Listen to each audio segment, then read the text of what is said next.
ये उस दौर की पूरी राजनीतिक व्यवस्था को भी बताता है। तो मुझे लगता है कि उस दौर के राजनीति और उस दौर की पत्रकारिता को समझने के लिए बहुत महत्वपूर्ण है, और खास करके तब जब आज न्यूज क्लिक के दलाल देश के खिलाफ सौदा कर रहे हैं सर। ऐसे जगह पे जिस न्यूज क्लिक का व्यूअर्स ही नहीं है, आपके हमारे तो व्यूअर्स इतने हैं तो हमें पता चलता है ठीक है कि लोग सब्सक्रिप्शन भी देते हैं, जिसका व्यूअर्स नहीं है, जिसको 500 600 लोग 1000 लोग देख रहे हैं, वो एक एक वीडियो का अभिषेक शर्मा को 2-2 2.5 लाख रुपए दे रहा है।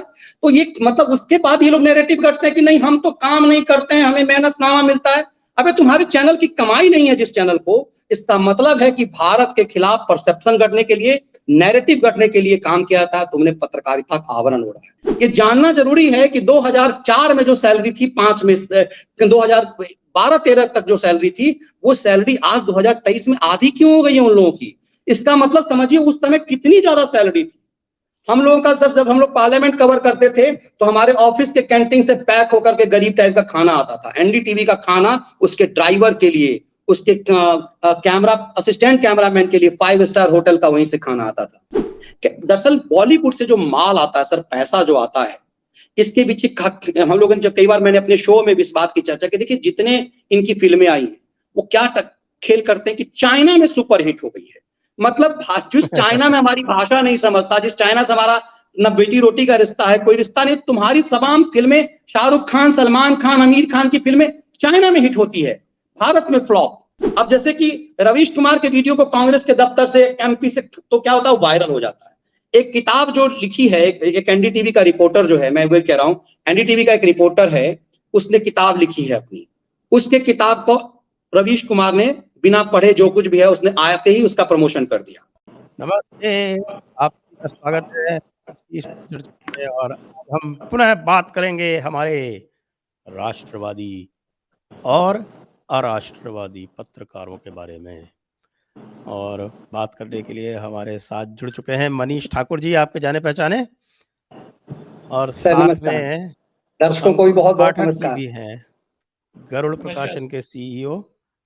और यह बातचीत होने वाली है राष्ट्रवादी और अराष्ट्रवादी दोनों तरह के पत्रकारों के बारे में। मनीष ठाकुर जी से करेंगे प्रमुखता, और ये उनकी जो पुस्तक वैसे तो पूर्व प्रकाशित है, पत्रकारिता का काला अध्याय, और अब इसको पुनर्प्रकाशित किया है गरुड़ प्रकाशन ने। इसमें कुछ नए अध्याय जोड़े गए हैं, तो और वो उनमें से एक विशेष अध्याय है राष्ट्रवादी पत्रकारों के बारे में। तो मनीष जी से कहूंगा, मनीष जी जरा बताएं ये राष्ट्रवादी पत्रकार किस प्रकार के होते हैं।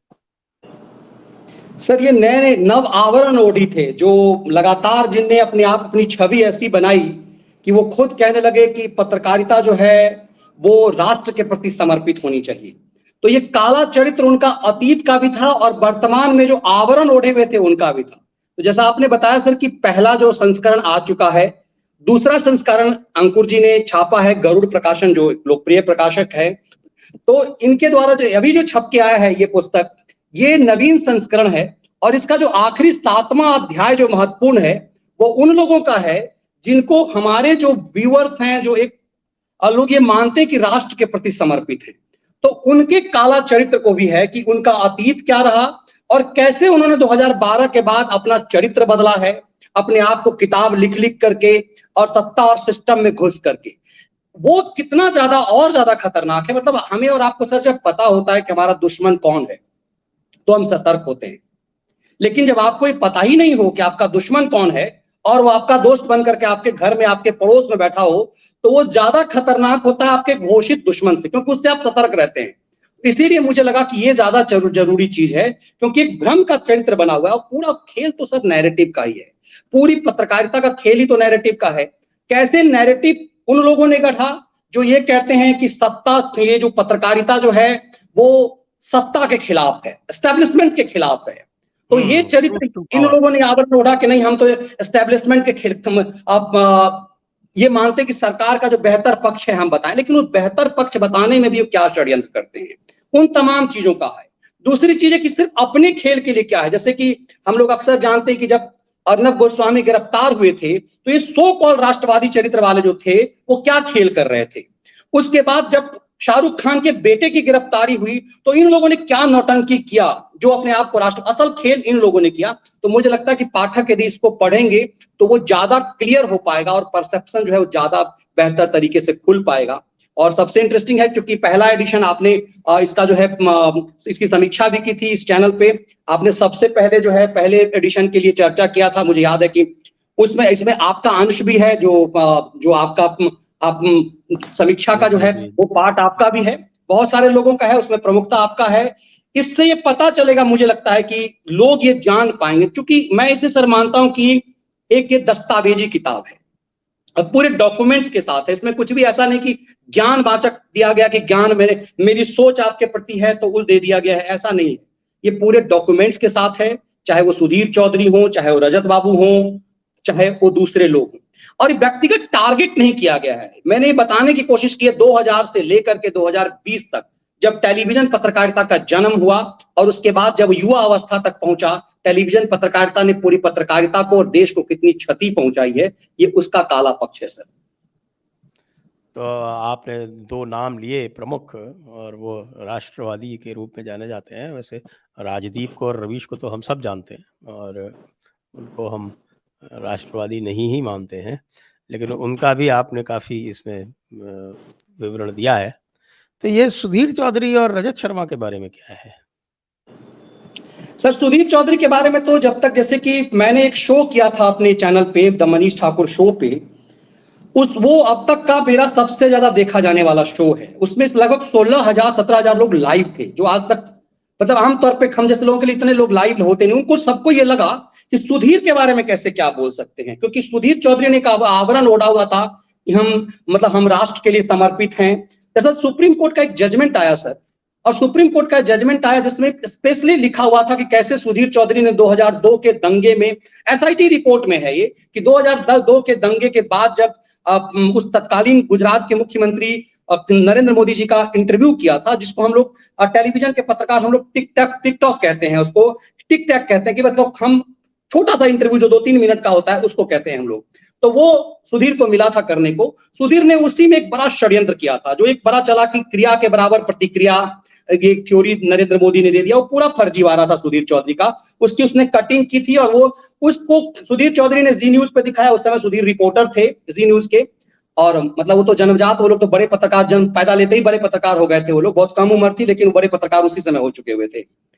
उसके बाद उसी की खबर के आधार पर टाइम्स ऑफ इंडिया ने फ्रंट पेज पे न्यूटन के थर्ड लॉ के हिसाब से छाप दिया, बिना नरेंद्र मोदी का इंटरव्यू लिए। और उसके बाद उस टाइम्स ऑफ इंडिया ने छापा, बवाल मचा, गुजरात सरकार ने नोटिस जारी किया, देश भर के तमाम संस्करण में टाइम्स ऑफ इंडिया ने छापा, लेकिन माफीनामा छाप दिया सिर्फ गुजरात संस्करण में, अहमदाबाद संस्करण में, एसआईटी रिपोर्ट के बाद।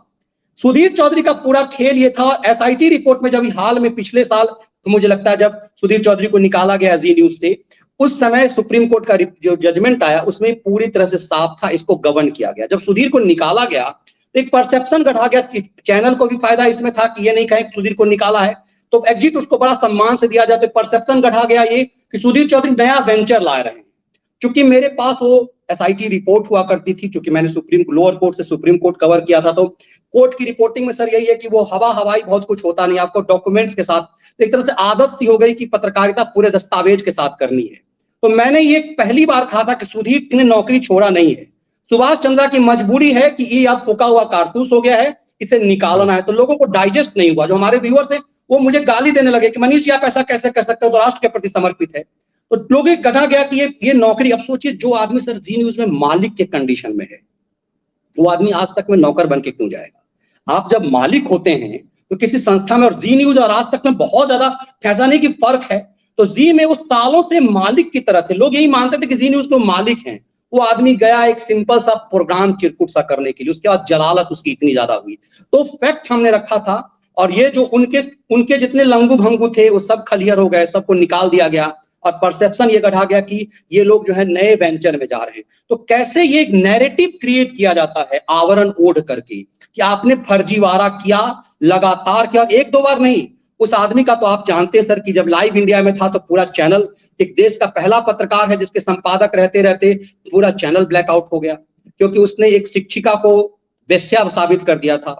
उसके बाद उसी आदमी का चैनल जो है वो जब जी न्यूज में था तो तिहाड़ी हुआ, वो तिहाड़ जाने वाला पहला संपादक था एक्सटॉर्शन में। अब ऐसे ऐसे लोग यदि राष्ट्रवाद का आवरण ओढ़ लेंगे सर, तो हम जैसे लोग जब राष्ट्रवाद की बात करेंगे तो हमें गाली पड़ेगी ना कि ये भी तो फलाना भी तो राष्ट्रवादी है। तो मुझे लगा कि ये पक्ष भी बताना बहुत जरूरी है। राजदीप जैसे लोगों के बारे में तो बहुत कुछ लोग जानते हैं, तो पूरा तीसरा चैप्टर में तो पूरा राजदीप, बरखा और वो जो जो आउटलुक ने जो पूरा संस्करण ही छापा था, तो पूरा मैंने आउटलुक के साभार से एक कोयला खाती हवा निगलती मीडिया है, तो मैंने आउटलुक के पूरा उसी को छाप दिया है कि कैसे जो है वो जो राडिया टेप दलाली वाला जो किस तरह राडिया से बातचीत का है, उसमें तो सबके सब नंगा हो गए हैं। एक पूरा चैप्टर जो क्रॉनिक कैपिटलिज्म और लुटियन मीडिया करके है, फिर तीसरा चैप्टर पूरा एनडीटीवी को लेकर के है, और तमाम चीजें सर कुछ भी हवा हवाई नहीं है, पूरा दस्तावेजी है। और इसीलिए जब अंकुर जी ने इसको छापा है तो अच्छी बात यह कि इनके साइट से भी बहुत बढ़िया जो है वो खुद ही ये बताएंगे कि किस तरह से इनके स्टाफ बताते हैं कि सर जबरदस्त सेल हो रही है। अमेजन पे कंटिन्यू नंबर 1 बना हुआ है, जो नंबर 1 कह सकते हैं कि कॉमर्स साइट है ये है। तो ये निश्चित मुझे लगता है कि अब लोग ये मानते, चूंकि सिर्फ ये पत्रकारिता की बात नहीं कि पत्रकार पढ़ें इसको, ये उस दौर की पूरी राजनीतिक व्यवस्था को भी बताता है। तो मुझे लगता है कि उस दौर के राजनीति और उस दौर की पत्रकारिता को समझने के लिए बहुत महत्वपूर्ण है। और खास करके तब जब आज न्यूज क्लिक के दलाल देश के खिलाफ सौदा कर रहे हैं सर, जब ये खुल करके सामने आ गया है कि न्यूज क्लिक ने एक संस्था के रूप में कैसे चीन ने पैसा दिया। और इंटरेस्टिंग सर ये है कि उन सब की चर्चा भी इस किताब में है। आज न्यूज क्लिक की चर्चा हो रही है और ये 2 साल पहले तमाम चीजें इस पुस्तक में है कि कैसे उन लोगों ने खेल किया। कल्पना कीजिए सर, हम एक गेस्ट को रखते हैं, कुछ गेस्ट को हम लोग पे करते हैं, मतलब अब चूंकि इतना सामर्थ्य हो चुका है, टेलीविजन चैनल में लंबे समय तक मैं गेस्ट जाता था, दूरदर्शन पे लाइव, लोकसभा टीवी पे और दूसरे चैनल पे तो आपको पैसा समय पे मिल जाएगा। लेकिन जो जितने प्राइवेट चैनल हैं, आप 10 बार जाएंगे तो आपको 2 बार का पैसा देंगे। गेस्ट कोऑर्डिनेटर को आप फोन करेंगे तो अगली बार से आपको बुलाएगा नहीं। आलम ये है। और ऐसे जगह पे जिस न्यूज क्लिक का व्यूअर्स ही नहीं है, आपके हमारे तो व्यूअर्स इतने हैं तो हमें पता चलता ठीक है कि लोग सब्सक्रिप्शन भी देते हैं, जिसका व्यूअर्स नहीं है, जिसको 500 600 लोग 1000 लोग दिख रहे हैं, वो एक वीडियो का अभिषेक शर्मा को 2 2.5 लाख रुपए दे रहा है। तो ये मतलब उसके बाद ये लोग नैरेटिव करते हैं कि नहीं हम तो काम नहीं करते हैं, हमें मेहनतनामा मिलता है। अबे तुम्हारे चैनल की कमाई नहीं है जिस चैनल को, इसका मतलब है कि भारत के खिलाफ परसेप्शन गढ़ने के लिए, नैरेटिव गढ़ने के लिए काम किया था। तुमने पत्रकारिता का आवरण ओढ़ा है। इसीलिए सर मैं अक्सर अपने शो में कहता हूं ये टेररिस्ट से ज्यादा खतरनाक हैं, इसलिए इन सबको समझना बहुत जरूरी है सर। जी, जी। तो हम अंकुर जी से भी बात करेंगे, लेकिन उससे पहले मैं ये चाहूँगा कि ये सुधीर चौधरी जी की जो घटनाएँ हैं, ज़रा थोड़ा-सा बता दें सभी को, जिससे वो भी स्पष्ट हो जाएँ।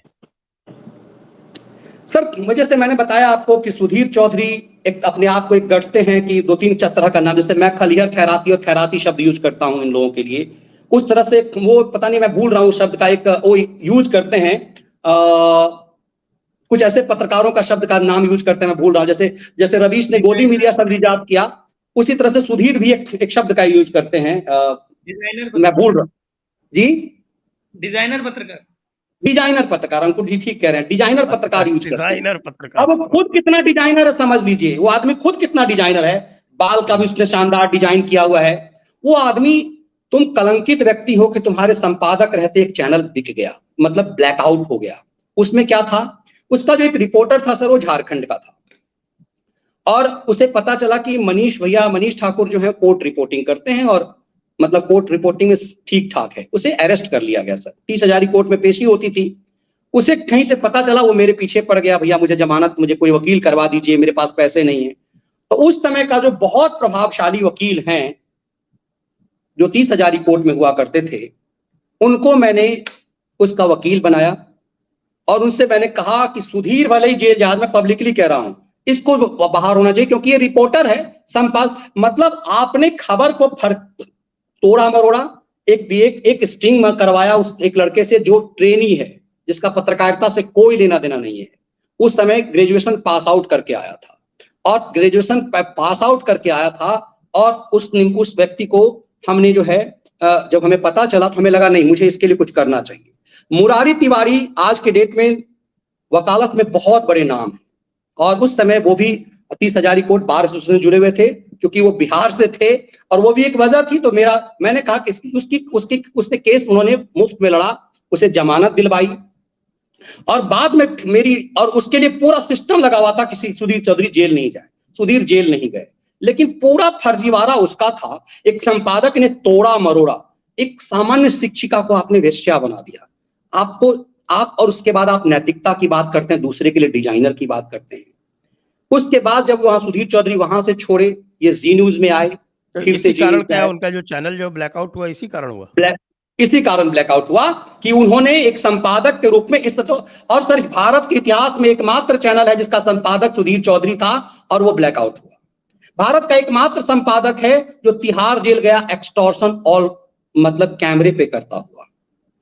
मेरा बार बार सर कहना है, ये लोग यदि नैतिकता का आवरण ओढ़ लेंगे ना, तो हम और आप जब अच्छा काम करेंगे ना, जैसे हम लोग क्या कहते हैं कि केजरीवाल ने उस उम्मीद की हत्या कर दी है। आज के युवा यदि कोशिश करें बिहार यूपी में, जैसे कि आमतौर पर बिहार में कई लोग प्रयास करना चाहते हैं, लोग कहते हैं बहुत सारा केजरीवाल देख लिया हमने यार, तो उसने, वो साधारण नेता नहीं है, उसने उम्मीदों की हत्या की है। तो वो लालू यादव, राहुल गांधी या दूसरों की अपेक्षा ज्यादा घटिया पॉलिटिशियन है जिसने उम्मीदों की 2014 से पहले क्या करते थे ये?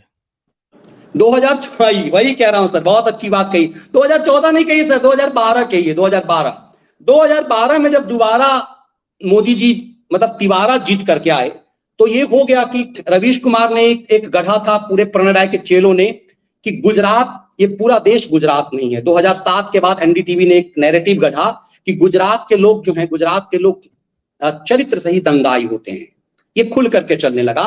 तो इसीलिए नरेंद्र मोदी जैसे लोग उनको पसंद है। जब 2012 में वो जीत करके आए तो एक हीरो के रूप में आए और ये लगने लगा कि अब ये आदमी देश पे छा जाएगा।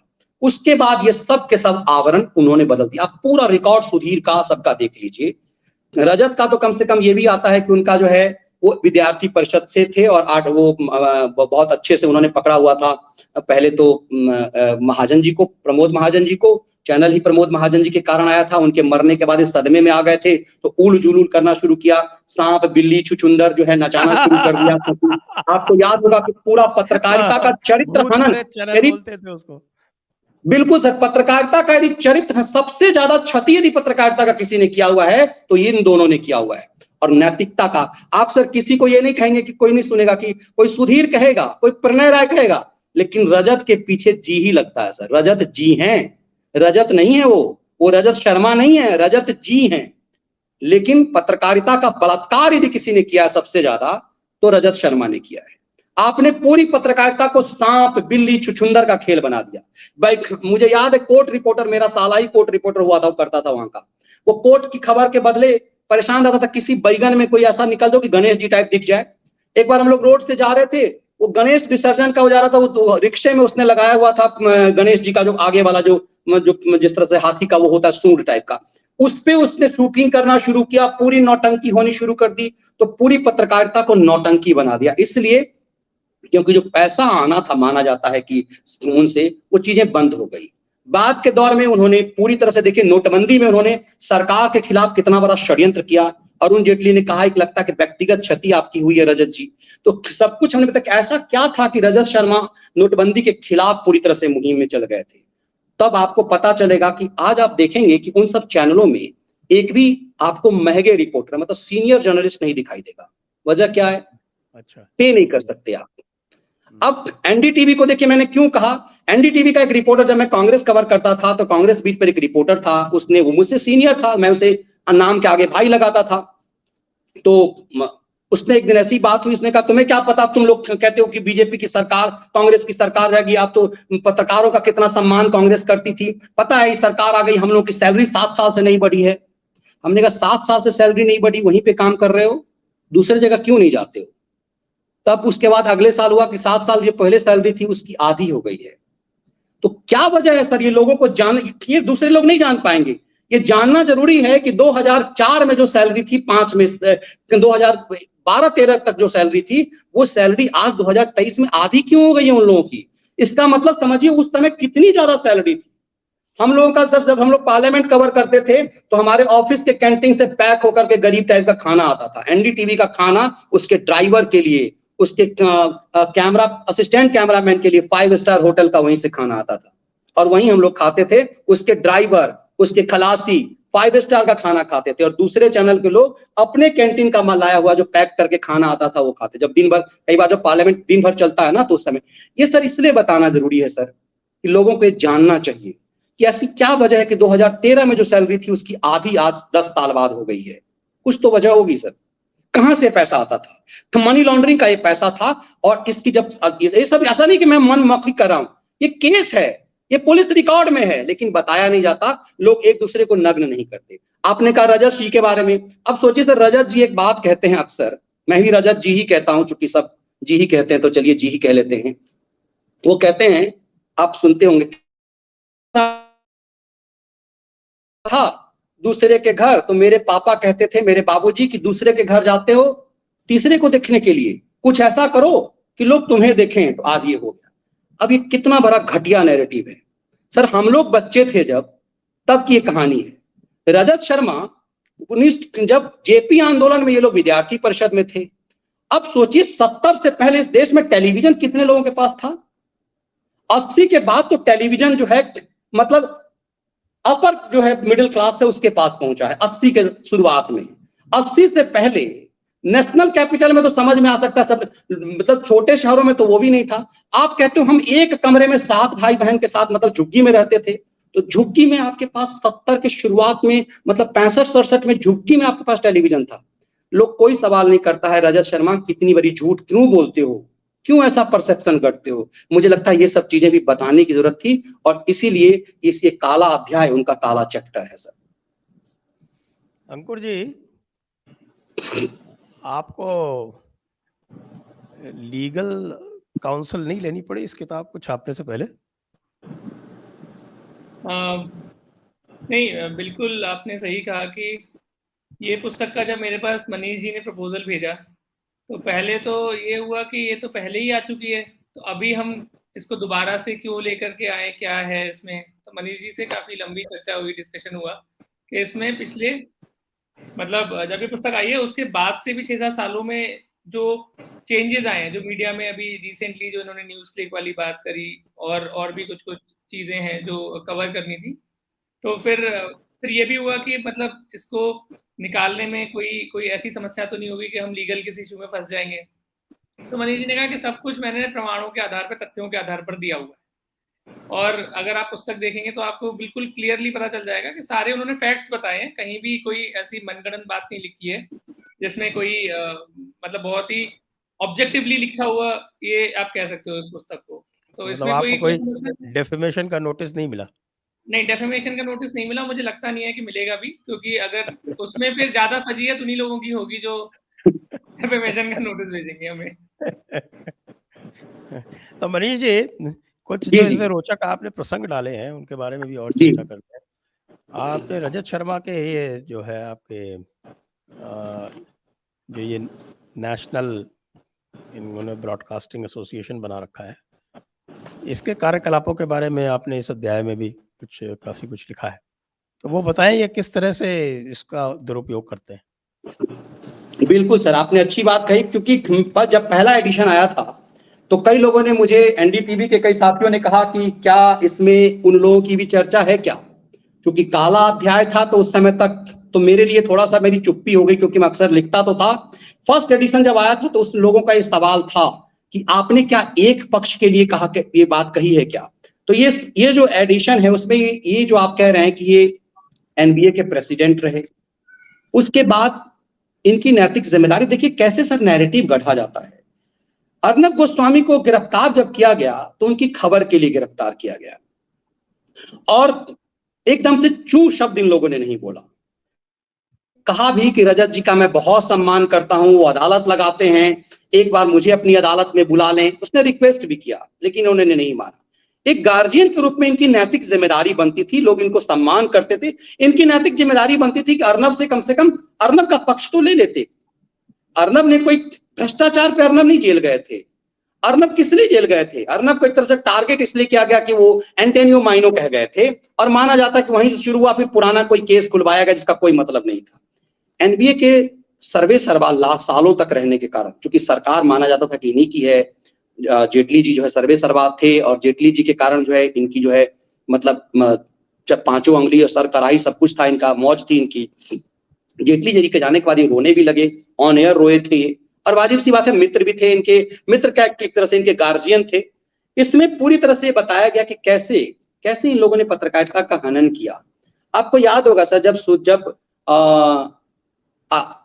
शाहरुख खान का बेटा गिरफ्तार हुआ था, रजत शर्मा और सुधीर चौधरी ने सबसे ज्यादा मुहिम चलाया था। रजत शर्मा ने खुल करके कह दिया अदालत का जजमेंट ही गलत है, और अपना जजमेंट जो अपना अदालत लगाते हैं उस हिसाब से उन्होंने जजमेंट भी सुना दिया। पूरी मुहिम चला दी कि वो नैतिक है, निर्दोष है। और आपने एक आदमी के लिए जिसके वाले ड्रग्स का, शाहरुख खान के बेटे को छूने की हिम्मत किसी अधिकारी ने यूं ही नहीं की होगी, लेकिन आपने उसे निर्दोष साबित कर दिया। लेकिन आपका एक कलीग जिसको फंसाया गया, जिसको टॉर्चर किया गया, जिसको घर से पुलिस जो है अपमानित करके ले गई, आपने उसके बारे में एक बार भी कुछ नहीं किया। तो ऐसा लगता है कि जब आप नैतिकता की बात करते हैं तो आपसे सवाल ज्यादा बनता है। तो मुझे लगता है कि पहला संस्करण में एक किताब अधूरा था, दूसरा संस्करण में जाकर के पूरा हुआ, और इस तरह से सब कुछ। और सबसे खतरनाक वही होता है कि जब आवरण ओढ़ करके आप खेल करते हैं।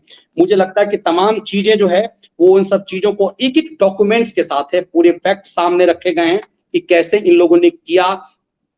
दरअसल बॉलीवुड से जो माल आता है सर, पैसा जो आता है, इसके पीछे हम लोगों ने जब कई बार मैंने अपने शो में भी इस बात की चर्चा की, देखिए जितने इनकी फिल्में आई हैं वो क्या खेल करते हैं कि चाइना में सुपरहिट हो गई है। मतलब जिस चाइना में हमारी भाषा नहीं समझता, जिस चाइना से हमारा न बेटी रोटी का रिश्ता है, कोई रिश्ता नहीं, तुम्हारी तमाम फिल्में, शाहरुख खान, सलमान खान, आमिर खान की फिल्में चाइना में हिट होती है, भारत में फ्लॉप।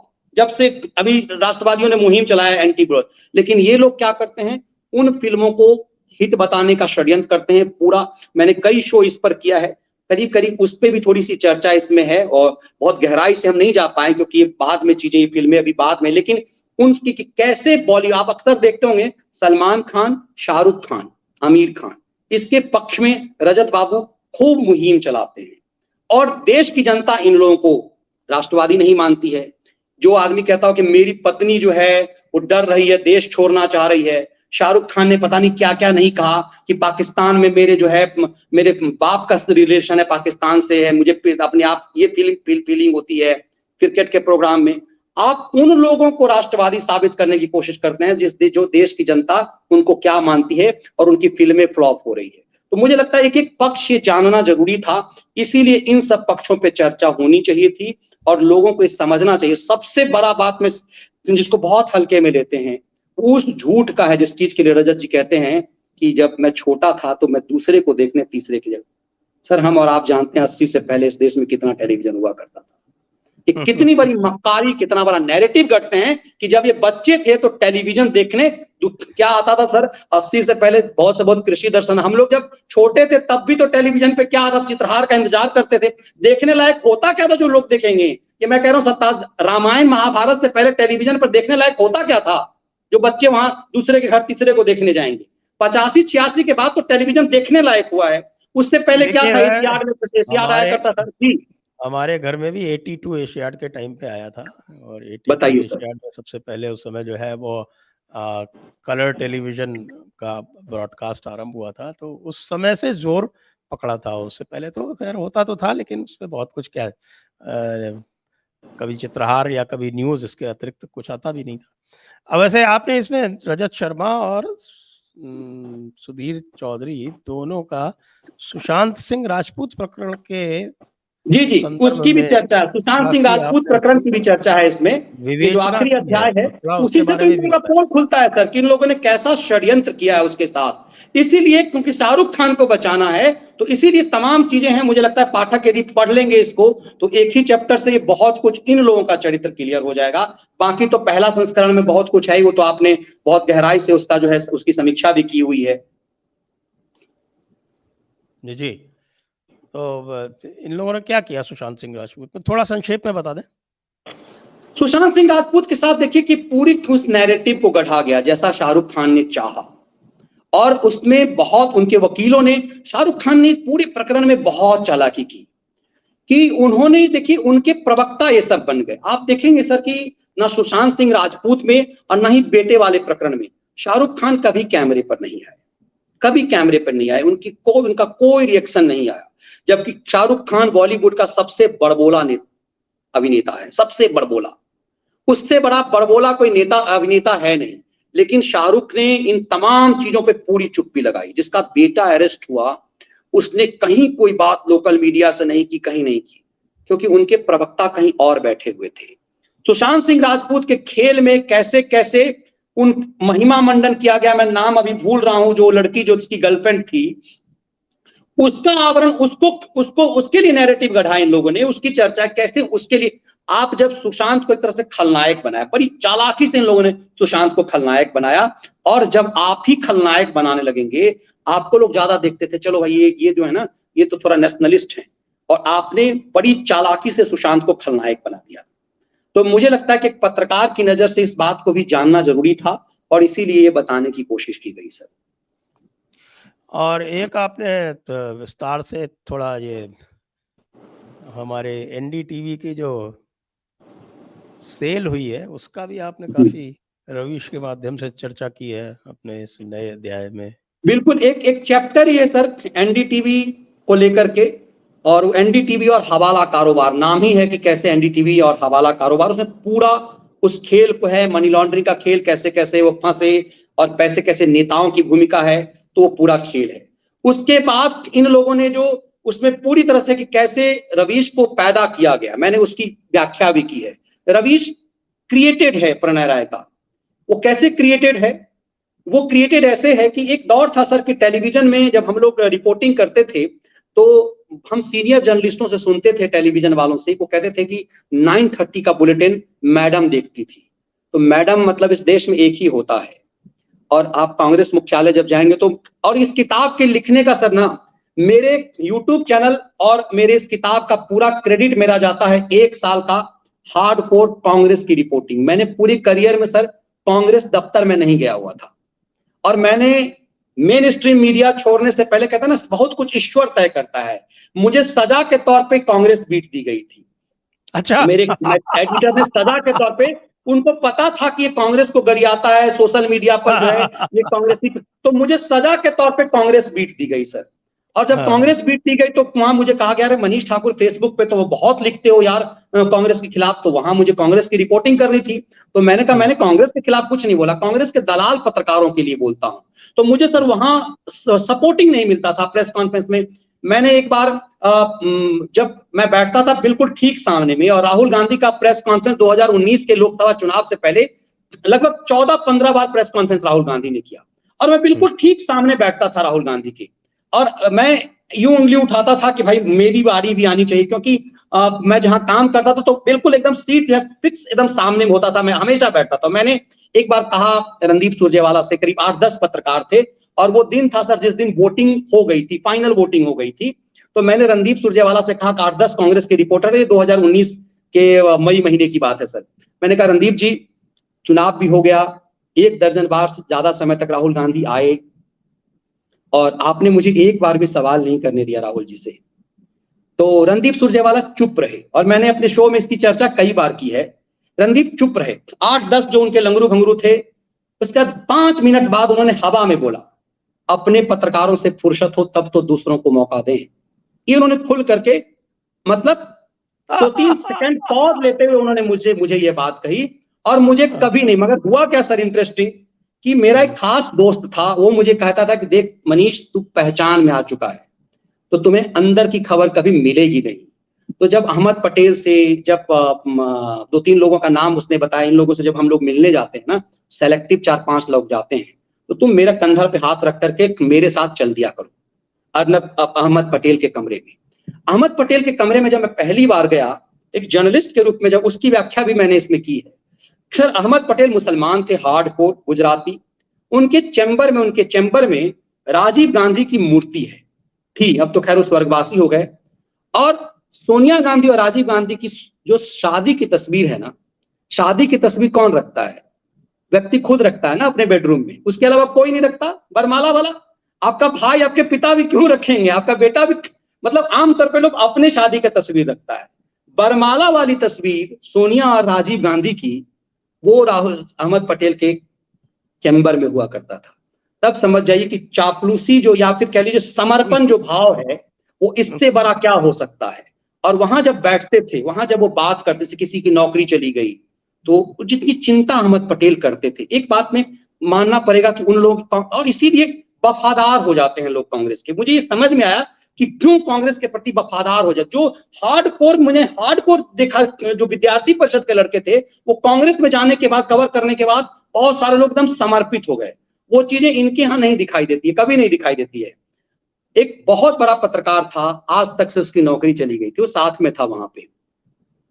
पूछा गया कि अच्छा अब तो हम लोग कर नहीं पाते हैं, तो कह दिया है, तो मतलब उसकी 30,000 रुपये फिक्स कर दिया गया। और ये माना जाता है, अब मान लीजिए किसी की, आप यदि बुरे वक्त में आपके किचन का प्रॉब्लम यदि कोई सॉल्व कर लिया तो आप निकल लेते हैं, फिर जीवन भर आप उसके प्रति वफादार हो जाते हैं।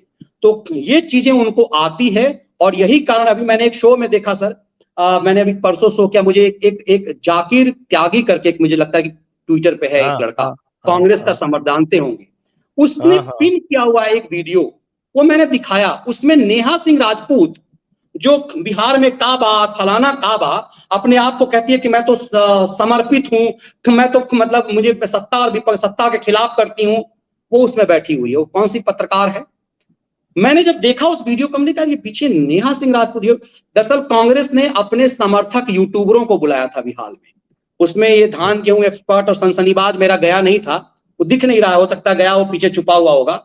लेकिन नेहा सिंह राजपूत समेत कई ऐसे पत्रकार जिनको मैं व्यक्तिगत जानता हूं, जो अब आजकल यूट्यूब पे हैं, वो सबके सब थे। अब नेहा वहां क्या कर रही है, उसमें वो त्यागी पूछ रहा है कि हम लोगों पे सरकार हमला कर रही है, हम लोग आपके फेवर में खबर दिखाते हैं तो हमला कर रही है। तो ये कहते हैं जयराम रमेश राहुल जी, इनकी समस्या को तो सुनना पड़ेगा। अगर आप लोग एकजुट होकर के एक व्हाट्सएप ग्रुप बना लीजिए और ऐसा कुछ कीजिए, आप समझिए कि कितना केयरिंग है वो लोग। और हम जैसे लोग तो, मुझे नहीं लग रहा कि आज तक कभी कोई कॉल आई होगी, या फिर क्यों, जरूरत भी नहीं है उस चीज की, लेकिन कोई कम से कम आपके वीडियो को कोई साझा करे। अब जैसे कि रवीश कुमार के वीडियो को कांग्रेस के दफ्तर से, एमपी से, तो क्या होता है, वायरल हो जाता है। एक किताब जो लिखी है, एक एनडीटीवी का रिपोर्टर जो है, मैं वही कह रहा हूं, एनडीटीवी का एक रिपोर्टर है, उसने किताब लिखी है अपनी, उसके किताब को रवीश कुमार ने बिना पढ़े, जो कुछ भी है उसने आते ही उसका प्रमोशन कर दिया। अब वही रिपोर्टर है जो बार बार अपना फेसबुक पे डालता है कि मेरा जो है 8 नंबर पे आ गया, 7 नंबर पे आया अमेजन पे। तो क्या करता था, पत्रकारिता का काला अध्याय वो क्रॉप कर देता था, क्योंकि एक नंबर 1 नंबर 2 पे अमेजन पे भी बना हुआ है। इनके अंकुर जी के यहाँ तो बिग डिस्टेंस के साथ नंबर 1 है। अमेजन जो दुनिया का सबसे बड़ा ई कॉमर्स है, कंटिन्यूअसली नंबर 1 बना है, वेरी फर्स्ट डे से सर। जिस दिन इन्होंने मुझे किताब भेजी है, एक लेखक को जो भेजते हैं ये लोग, वो जो 10 कॉपी भेजी, उस कॉपी के आते ही मैंने यूट्यूब पे चर्चा की, और अगले ही दिन ये बेस्ट सेलर इनके यहाँ भी हो गया और अमेजन पे भी बेस्ट सेलर हो गया, अगले ही दिन चर्चा। तो ये इस मंच के कारण हो पा रहा है, ये भी एक चीज है। लेकिन इंटरेस्टिंग देखिए, उसकी किताब को की चर्चा रवीश कुमार कर देता है, तो रवीश कुमार यदि कर दिया तो मार्केटिंग हो गई। ये इसलिए कह रहा हूं कि उन लोगों का कैसा बना हुआ है कि कांग्रेस की तरफ से जितने भी यूट्यूबर्स बने हैं, जो क्लियर हुए हैं, सबकी मार्केटिंग कांग्रेस, उनका यूट्यूब वीडियो उठा करके कभी एमपी कांग्रेस, कभी छत्तीसगढ़ कांग्रेस और ये करते हैं। लेकिन इनको तो उन सब चीजों से भी ये नहीं है कि इनके काम का जो कम से कम वही निकाल लें इनके प्रवक्ता।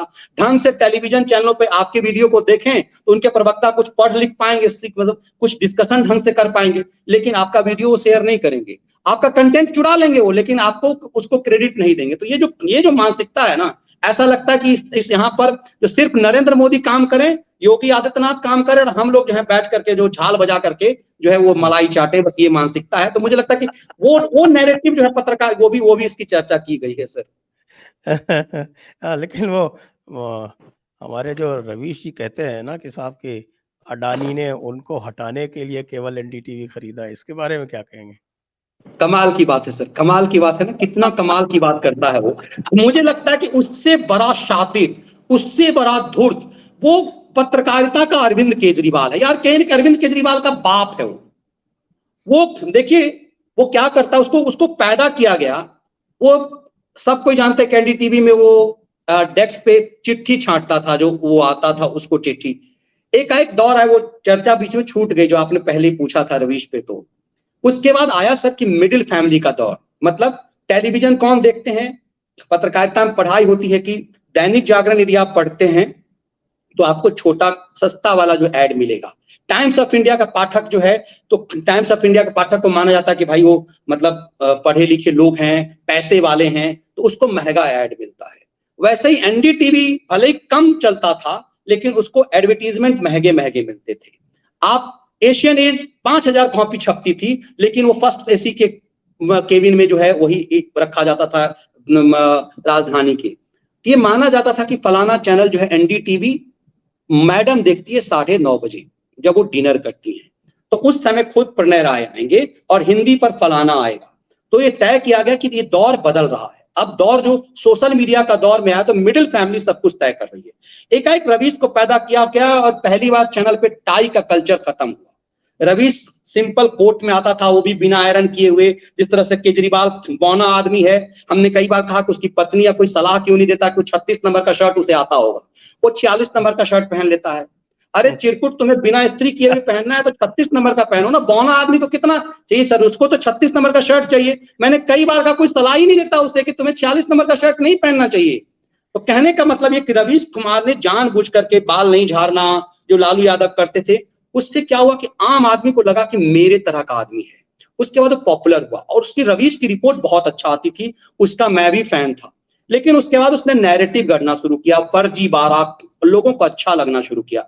आज देखिए, ये जितने पत्रकार हैं, ये सब कोई इजराइल पे खबर नहीं कर रहा सर। पता नहीं आपने गौर किया है नहीं किया, मैंने 2-3 शो किया है। ये जो सनसनीबाज है शुक्ला का चेला, राजीव शुक्ला का चेला, जो आजकल बहुत बड़ा क्रांतिवीर बना हुआ है, एक शो इजराइल पे नहीं किया। क्यों? इन्हें पता है हमास के खिलाफ करेंगे तो डंडा कर देगा, घर में घुस के यहां भी मारेगा, वो कहीं भी मारता है। जिस तरह से खालिस्तानियों को कनाडा में निपटा रहा है, हमको तो कोई नहीं कुछ कहता। हाँ, लेकिन वो हमास के खिलाफ बोलेंगे नहीं, क्योंकि उनका व्यूअर्स तो हमास का भक्त है, इसीलिए वो लोग चर्चा नहीं करते। ये परसेप्शन है। देखिए षड्यंत्र, देखिए कि अनुराग मिश्रा बना दिया सर शाहरुख खान को, जो दिल्ली दंगा का कोई कार्रवाई इन लोगों के खिलाफ नहीं हुई। देश के गृह मंत्री के खिलाफ फर्जी खबर रवीश कुमार चलाता रहा, कंटिन्यू। उसकी पूरी व्याख्या बहुत गंभीरता से है इस किताब में, कि किस तरह से एक मैगजीन जो है, उस मैगजीन में फर्जी खबर छापी गई और भारत के गृह मंत्री के ऊपर एक परसेप्शन। लेकिन फिर भी कुछ, तब ये लोग करते हैं क्रिएटिव क्या, कि इस देश में जो है ना अभिव्यक्ति की आजादी नहीं है। तुम देश के प्रधानमंत्री को गाली देते हो, देश के गृह मंत्री के खिलाफ झूठी रिपोर्ट छापते हो, तब भी तुम्हारा सब कुछ चल रहा है। तो मुझे लगता है कि इसीलिए इन लोगों का सच जानना चाहिए और ये बहुत जरूरी है। लेकिन गजब का नैरेटिव करते हैं। जब ये यूट्यूब पे आया तो इसने क्या कहा, मेरे पास तो पैसा नहीं, मेरे पेट पे लात मर गई है। इसने बीबीसी को इंटरव्यू दिया, मेरे पेट पे लात मर गई, मेरे पास तो इतना पैसा नहीं कि मैं किसी कैमरामैन को रख करके यूट्यूब चैनल चलाऊं।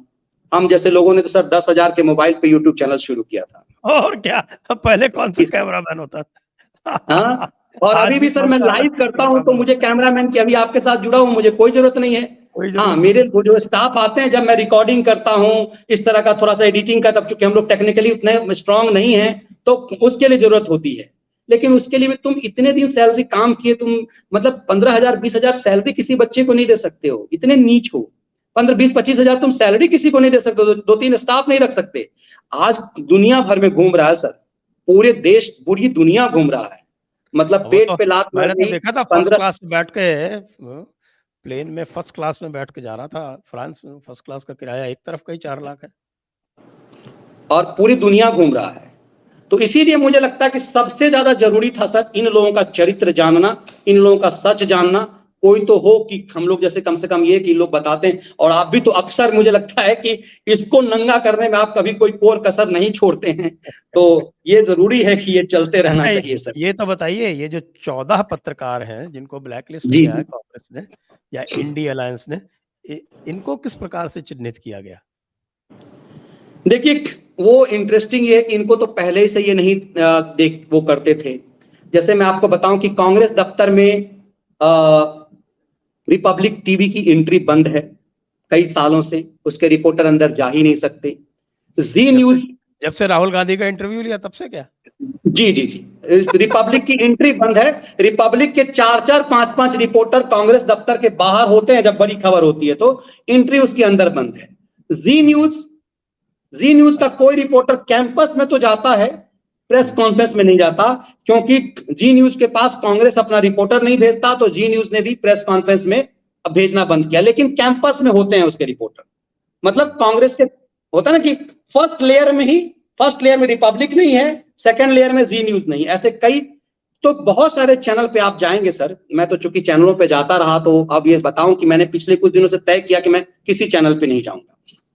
मैंने पूछा एक बार एक बड़े चैनल से, भाई तुमने वो चेक तो मेरे पास आया नहीं। कहा सर हमारे बॉस कहते हैं कि हम तो लोगों का चेहरा चमकाते हैं तो पैसा जो है वो नहीं देते। हम कहे सुनो, दोबारा फोन मत करना, चेहरा मुझे चमकाने की जरूरत नहीं है, और जितने देर मैं तुम्हारे पास आऊंगा उससे कई गुना मैं एक शो में जो है मैं अपना कर लूंगा। तो इसीलिए आज के बाद फोन मत करना। मैंने जाना बंद किया, क्योंकि वो 4 बार बुलाएंगे, एक बार का पैसा देंगे आपको, उसके बाद गिड़गिड़ाते रहिए, इतना समय किसके पास है कि हम जाते रहें। तो मैंने इसीलिए मैं इसलिए कर पाया सर कि मैं आज इन राक्षसों के खिलाफ बोल पाऊंगा। वरना यदि मुझे थोड़ा लोभ रहे करे, थोड़ा सोफिस्टिकेटेड बोलना है, तो इंडिया टीवी पे जाऊंगा, फलाना टीवी पे जाऊंगा। तो अब मैंने उन सब चीजों को छोड़ दिया। तो मेरे लिए ये, मैं स्वच्छंद हो गया हूँ कि भाई अब तब आप खुल करके पक्ष को रख पाएंगे। जो आप 14 कह रहे हैं सर, इनको तो पहले से ही कांग्रेस नहीं भेजती थी इनके पास। आप जाएंगे, मैं क्यों ये बात कह रहा हूं, जब मैं एक चैनल पे गया, तो अब यूट्यूब के कारण मेरी छवि दूसरी हो गई है। तो उन्होंने एक गेस्ट रूम में एक व्यक्ति था, उसने मुझे कहा कि मनीष जी नमस्कार। मैंने कहा नमस्कार सर। तो चुपचाप बैठा हुआ था, कहने मनीष जी ऑन एयर मुझे लतियाइएगा मत। हमने कहा कैसी बात कर रहे हैं। एकदम कह रहा हूँ सर, उसके गेस्ट कॉर्डिनेटर के सामने में। तो मुझे कहा कि ऑन एयर मुझे लतियाइएगा नहीं। और ये 1 साल भी नहीं हुआ सर इस पर जो मैं आपको कहानी सुना रहा हूँ। ऑन एयर लतियाइएगा नहीं। मैं भी सर आप ही के विचारधारा का हूं, लेकिन स्क्रीन पे बस गाली देता हूं। अब चूंकि उस चैनल पे कांग्रेस का कोई आता नहीं है, इस देश में बहुत सारे लोग हैं जिनको नेता बनना है अपना, तो क्या करते हैं, वो हैं तो मोदी समर्थक, लेकिन गाली सुनने के लिए वो जाते हैं वहां, क्योंकि कांग्रेस वहां भेजती नहीं है, आम आदमी पार्टी वहां भेजता नहीं है। तो चैनलों पे जो है बहुत सारे जो चेहरे हैं उनको क्या लिखेगा, कांग्रेस समर्थक। मेरे चैनल पे मेरे साथ काम करने वाली एक महिला है, मैं जानता हूं कि वो बीजेपी समर्थक कभी नहीं रही, लेकिन वो एक बड़े चैनल पे उसके नीचे लिखा हुआ रहता है महिला के बीजेपी समर्थक, क्योंकि वो बीजेपी कार्यकर्ता लिखेगा तो चैनल पे केस हो जाएगा कि नहीं भाई मेरी कार्यकर्ता नहीं है, मेरी प्रवक्ता नहीं है, तो उसके नीचे लिखा रहेगा बीजेपी समर्थक, क्योंकि उस चैनल को बीजेपी अपना प्रवक्ता नहीं भेजती। तो ये सब चीजें जो है ना, ये खुला हुआ है। बल इन लोगों ने नौटंकी की है कि हम नहीं भेजेंगे, आप तो पहले ही नहीं भेजते थे वहां, तो ये नौटंकी करने की क्या जरूरत है, ये पहले से घोषित था, इनको पहले ही गेस्ट नहीं देते थे ये लोग, पहले से सब कुछ था। ये जो अमन चोपड़ा ये उनके चैनल में आप कभी नहीं देखेंगे कांग्रेस का कोई प्रवक्ता जा प्रोग्राम में, कभी नहीं देखेंगे। नहीं खास बात ये है कि जिन लोगों को इन्होंने किया है उनमें से कई तो ऐसे हैं, जैसे इसमें सुधीर चौधरी है, अमन चोपड़ा है, या 1-2 और कोई है जो सोलो प्रोग्राम करते हैं, वो तो गेस्ट बुलाते ही नहीं है, तो फिर बुलाते ही नहीं है, वो क्या प्रैक्टिस किया, वो बुलाते ही नहीं है। तो ये इस नौटंकी को, अच्छा, और ये लोग खुश हो जाते हैं इसी की बाइक। कमाल की बात ये है कि इस पर वो लोग खुश हो गए, ये जो नए जिसको मैं खलियर खैराती कहता हूँ, ये लोग खुश हो गए, बहुत अच्छा हुआ कि ये जो हैं ये गोदी मीडिया है, और ये गोदी मीडिया गढ़ा है शब्द रवीश ने। सोचिए सर, जो सालों भर गोदी में बैठे रहे, इस किताब में चर्चा है उस आधे घंटे के शो का, और सब मैंने निकाला, पूरा वो डॉक्यूमेंट सुना। जब राजदीप ने आधे घंटे का इंटरव्यू किया, 45 मिनट का करीब इंटरव्यू है सोनिया गांधी का। सोनिया गांधी का इंटरव्यू किया जब कांग्रेस की सरकार थी, और सबसे ज्यादा जब उस समय घोटाला चल रहा था, मेरे ख्याल से 2010-11 का है। और उससे पहले किया था इसने, जो इंडियन एक्सप्रेस का जो संपादक था गुप्ता, शेखर गुप्ता, शेखर ने एनडीटीवी के लिए किया था, और उसके 1 साल बाद राजदीप ने किया था। उस इंटरव्यू को सर आप जरूर देखिएगा, अंकुर भाई आप भी देखिएगा उसे। उस इंटरव्यू में सोनिया से पॉलिटिक्स पे कोई सवाल ही नहीं किया गया है। उसमें क्या सवाल है, सोनिया गांधी ने आपको साड़ी, इंदिरा गांधी ने आपको साड़ी पहनाना कैसे सिखाया, आप पहले क्या पहनती थी, आपका पसंदीदा खाना क्या है, आपने दाल बनाना इंदिरा गांधी से कैसे सीखा। अब देश के प्रधानमंत्री के पास इतना समय था, इतनी क्लियर थी हमारी प्रधानमंत्री कि सोनिया गांधी को दाल कैसे छौंका कैसे मारा जाता है, पीली दाल कैसे बनती है, ये दाल बस इंदिरा गांधी यही सिखा। तो पूरी कहानी यही बता रही है कि इंदिरा जी मुझे दाल बनाना सिखाई, मैं पीली दाल नहीं खाई हुई थी। ये पीली दाल नीली दाल इसी पे चर्चा हो रही है, इसकी चर्चा नहीं होती है। लेकिन प्रधानमंत्री से अक्षय कुमार ने पूछ लिया, किसी पत्रकार ने पूछ लिया कि आप इतना मेहनत कैसे करते हैं, इसका मजाक बना दिया गया। अरे भाई, हर कोई जानता है कि वो आदमी स्क्रीन पे, मतलब हम और आप इतना बोलते हैं तो सब थक जाते हैं, 400 करते हैं 300 करते हैं तो थक जाते हैं। वो आदमी देखिए कि कितना लगा हुआ, और हमारी और आपकी उम्र, आप भी खैर रिटायर हो चुके हैं, लेकिन आपसे भी सर कितने उम्र दराज हैं वो, और वो आदमी कितना एनर्जेटिक है। उससे एक सवाल पूछ दिया गया, वो सब कुछ करता है, तो कह दिया गया कि ये पत्रकारिता जो है ये मतलब इस सरकार से ये चीज नहीं पूछती। इनको लगता है कि मोदी जी को कोई गाली क्यों नहीं देता। तो तुम्हें जब देश में जब चीप परम भ्रष्टाचार था 2011 में, जब अन्ना आंदोलन चल रहा था, तब शेखर गुप्ता ने इंटरव्यू किया था, सोनिया गांधी था, एक बार भी तुमने क्यों नहीं पूछा कि कोयला घोटाला क्या है मैडम? मतलब सिंपली पूछ लेते ना, आप पे आरोप लगता है। आपने देश की जनता को इतना बेवकूफ बनाया, आपने एक सवाल नहीं पूछा। इस सब की चर्चा है किस प्रोग्राम में है, किस तारीख को दिखाया गया, उसके साथ डॉक्यूमेंट्स के साथ ये चीजें हैं। तो मुझे लगता है इसीलिए ये किताब पढ़नी चाहिए, इसलिए नहीं कि मेरी किताब है, मुझे लगता है कि, और मैं बहुत बहुत उससे बताऊं सर, छवि ऐसी रही कि मुझे पहली किताब जब लिखने का अवसर मिला तो अमित शाह की जीवनी मुझे प्रभात प्रभा का प्रकाशन ने इसके लिए दिया, और वो लोग तो मतलब दूसरे ढंग से सब कुछ बात हो गई थी। मैं घर आया और मैंने तय किया कि नहीं, मैं किसी की जीवनी नहीं लिखूंगा। और पता नहीं, और सब उस समय मैं बेरोजगार था, मेरे पास पैसे चाहिए थे, तो मैंने तय किया कि मैं जीवनी किसी की नहीं लिखूंगा। तब ये किताब आधा लिखा जा चुका था, और मुझे लगा नहीं, मुझे यही किताब लिखनी चाहिए। और मैं, अंकुर जी ने कहा कि मनीष जी इसका किताब का तो विमोचन भी आप नहीं कहीं करा सकते हैं, लोग जो हैं इसको लेना चाहेंगे, है ना। तो विमोचन मैंने पहले बार भी नहीं करा पाया, दूसरी बार भी नहीं करा पाया, लेकिन ये चीजें हैं कि आप अपनी छवि ऐसी बना पाए कि हाथों हाथ अब प्रकाशक बाबू ज्यादा बेहतर बता पाएंगे कि किस ढंग से इनका चल रहा है, और कैसे रातों एक दिन के 24 घंटे के अंदर जो बेस्ट सेलर हुआ। तो मुझे लगता है कि ये भरोसा है, और वो जो लोग हैं वो ज्यादातर पत्रकार नहीं हैं, वो लोग भी हैं। और मुझे कोई एक साथी बहुत आसानी से कह रहा था, मनीष जी अमेजन पे आपकी किताब नहीं है, आपके जो दुश्मन है ना वो उस जगह से नहीं खरीद रहे होंगे, क्योंकि जो बेचने वाला वो भी पहचान जाएगा और आप भी पहचान जाएंगे कौन है। अमेजन पे जब वो खरीदेगा तो कोई उसे पहचाने, तो अमेजन पे जब आएगा तो आपके दुश्मन ज्यादा खरीदेंगे, क्योंकि हो सकता है कि आप अंकुर जी से पूछ लें कि यार कौन कौन, जरा नाम बताइए तो, कोई इस नाम का खरीदा है क्या, तो लोग इससे भी घबराते। तो अमेजन पे आया, तो मुझे लगता है कि ये भी चीज है कि कोई भी जो मुझे ना पसंद करने वाला है वो भी खरीद रहा होगा, और उसे जानना चाहिए। मुझे ना पसंद करना अलग बात है, लेकिन उन्हें इस सच को जानना चाहिए कि क्या मैंने, और उन्हें मुझे लगता है ज्यादा बेहतर समीक्षा करनी चाहिए कि क्या इस किताब में मैंने कोई कमी छोड़ दी है क्या, तो मुझे लगता है ज्यादा अच्छा लगेगा। जी, तो अब इस चर्चा को हम अंत की ओर ले चलेंगे और अंकुर जी से कहेंगे कि इसको थोड़ा-सा सम अप कर दें। लास्ट में क्या कहना चाहेंगे आप इस पुस्तक के बारे में? जी, तो सबसे पहले तो मैं मनीष जी को बहुत बधाई देना चाहूँगा इतनी अच्छी पुस्तक के लिए। और मैं एक छोटा-सा एक इंसिडेंट बताना चाहता हूँ। आईआईटी में जब मैं था तब कुछ स्टूडेंट्स होते थे, तो उनके साथ में जब चर्चा होती थी तो वो लोग बहुत मतलब धीरे-धीरे करके रवीश कुमार के बहुत फ़ैन हो गए थे। और इस मामले में मैं बिल्कुल ये सहमत हूँ मनीष जी से कि रवीश कुमार जिस तरीके से रिपोर्टिंग करते थे, जिस तरीके से उनकी अपनी बात को बताते थे, वो बहुत ही प्रभावी ढंग से बताते थे।